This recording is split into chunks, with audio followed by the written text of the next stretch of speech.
Элдик курултайды уюштуруу комитетинин төрагасы Сүйүнбек Касманбетовдун төрагалыгы астында уюштуруу комитетинин кезектеги отуруму болуп өттү. Жыйында уюштуруу комитетинин мүчөлөрүнүн катышуусунда биринчи элдик курултайды өткөрүүнүн күн тартиби бекитилип, элдик курултайдын иш регламентинин жана эмблемасынын долбоорлору жактырылды. Жыйындын жүрүшүндө уюштуруу комитети тарабынан 2022 жылдын 9 сентябрында берилген тапшырмага ылайык элдик курултайды даярдоо жана өткөрүү боюнча негизги иш-чаралардын планын жана даярдыктар жөнүндө маалымат берилди. Үстүбүздөгү жылдын 5 ноябрында өлкөнүн аймактарында, Бишкек жана Ош шаарларында, ошондой эле чет өлкөдөгү мигранттардын арасынан шайланган делегаттардын арасынан элдик курултайга катышуучу делегаттарга карата жергиликтүү курултайлар болуп өтөт. Курултайдын максаты мамлекет башчысынын эл менен түз байланышуусу. Анда белгиленген аймактардан шайланып келген делегаттар менен пикир алмашат.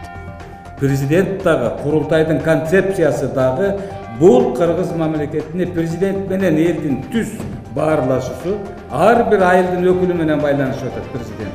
Мурдагыдай дежур залдын жарымын экстер менен чогултуп албайбыз. Ар бир айылдан гарантированно 2 делегат шайланып келип атат.